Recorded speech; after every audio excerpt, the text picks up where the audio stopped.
Hello Internet, James Allen from Out of 8, and today I'm playing space exploration adventure game Out There Omega Edition. Similar to FTL, where you are in a spaceship going around space, features a randomly generated universe. So we'll start a new game. So it has a little exposition, we'll just pick play.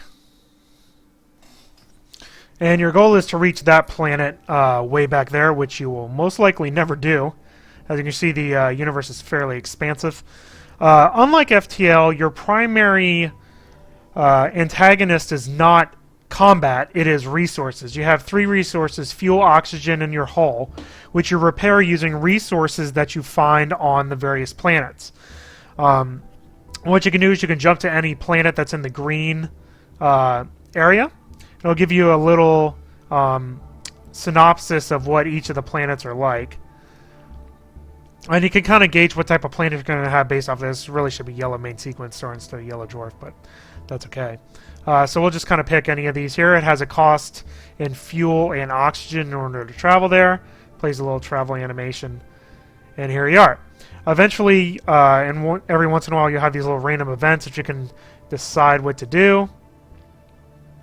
So I don't know which one it is because I haven't seen enough of these language things to know what the words mean. So I'll do vague approval. So I learned a new technology, so that's good. Usually that's what the random events do, is they give you a new tech. You can see there's various planets in here. There's rocky planets where you can get metals, and then there's gas planets where you can get gases that you need for fuel. Inside your ship, here's your ship layout. You can manufacture different components. Once I get 2 gold, I can craft my solar sails, which will upgrade my power. And then other things you can craft and install in your ship once you have the resources for it. Your things will also get damaged, so you can repair them. And then you click and drag these resources in order to replenish like your fuel rating there, or your oxygen, or your hull. So we will go over here to this rocky planet, land, and we will drill for some resources. Usually I found that it's best to drill for 7 fuel. Once you get in the red area, you get a bigger chance of breaking your drill, and then you have to repair it. So I picked up 7 iron, so good for me. Things can stack in quantities of 20, so it uses up another inventory slot if you don't do that. So we'll finish with that and then take off.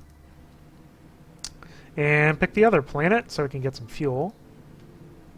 It will damage your hull in orbit. Send a little probe down there. And I'll pick up some hydrogen. We'll launch another probe. And that was a waste because I actually got less fuel than I used to probe it.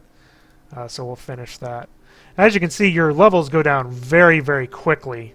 I'm already in danger in my fuel. So usually what happens is you lose, you run out of one of these things and then the game's over. And that's basically it.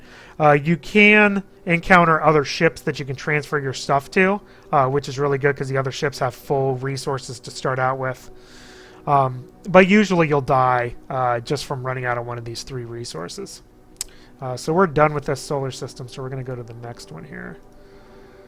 Black hole, no. Yeah, we'll go to the neutron star. Oh, lost 5 oxygen, awesome. So we definitely need some fuel, so we'll go to this gas giant. Okay, good. So that worked out well. Yeah, cool.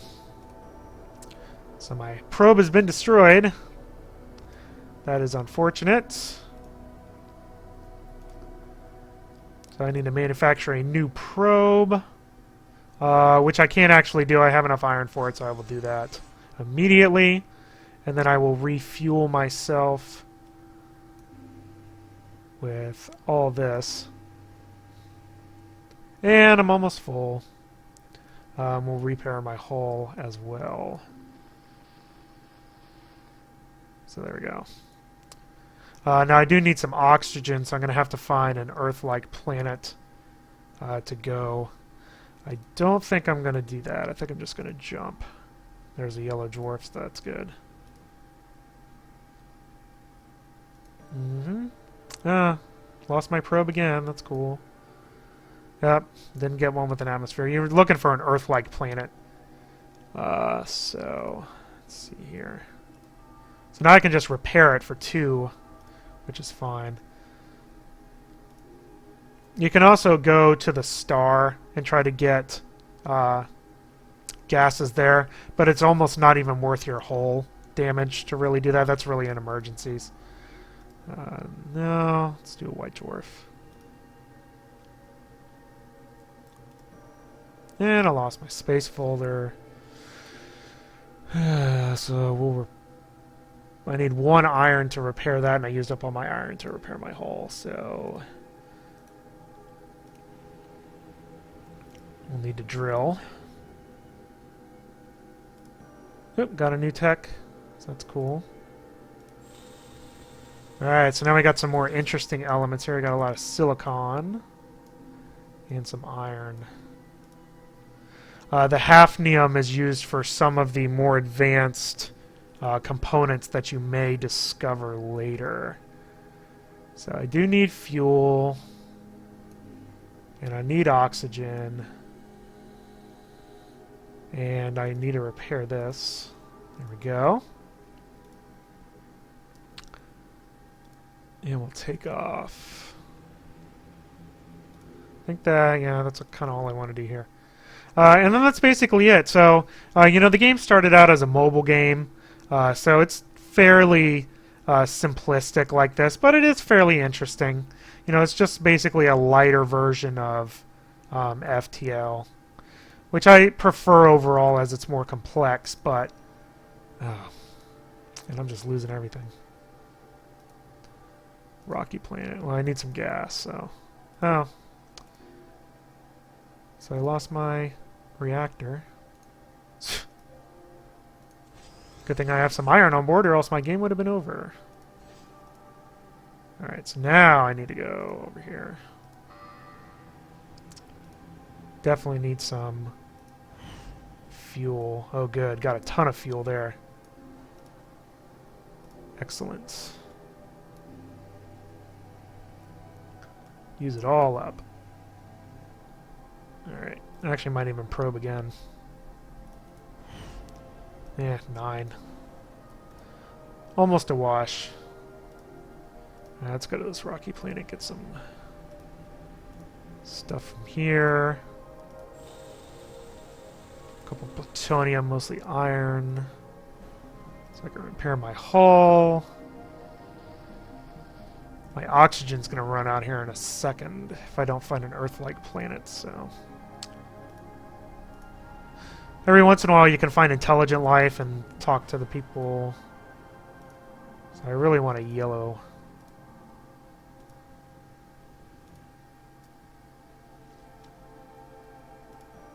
No, good. Glad to hear it. Rocky, rocky, gas, gas. Alright.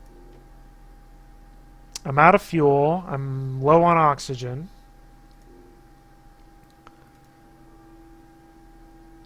So I really need to find an Earth-like planet is what I need. Neutron star. Blue giant. Well, that's not helpful. I need a yellow. Nope. Well, let's try here. Yeah, I know. Oh, good. Oh, good. Gas giant. I think it's going to cost too much to get out of the... Oh, there's my yellow dwarf. I'm off by 2, so I need to... I gotta get some fuel here. Alright. I feel lucky. Oh, good. Destroyed my probe. Awesome. I did get some fuel out of it, though. Alright, well, this will salvage me for a little bit. I'm almost out of oxygen, though, so that's probably going to kill me. Where's my probe? I need 2 iron for my probe to go. Is there a rocky planet here? No, of course not. Oh, there's your yellow dwarf, so this... I gotta hit an Earth-like or I'm dead. Oh, I lost 20 oxygen. Oh, good. except I'm out of oxygen. So I found it, but it doesn't matter. That's it. Game over. I just found it when I ran out of oxygen, so I died on the way. So there you go. That's Out There Omega Edition. Like I said, you can really tell it's intended for mobile devices, which is where it originated on, and then they ported it to the PC.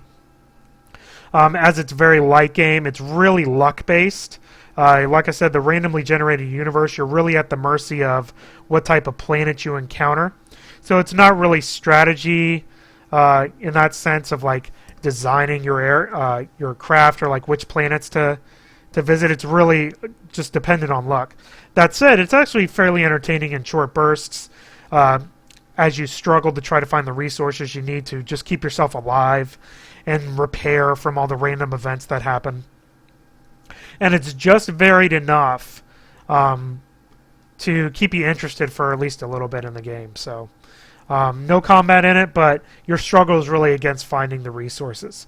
As the port to the PC goes, I haven't had any technical issues with it, so it certainly survived the transition over to the PC well enough. So if you're looking for something that's a little bit lighter take on the space exploration game, this is certainly a light take on the genre. So that's all I have for today. Till next time, bye now.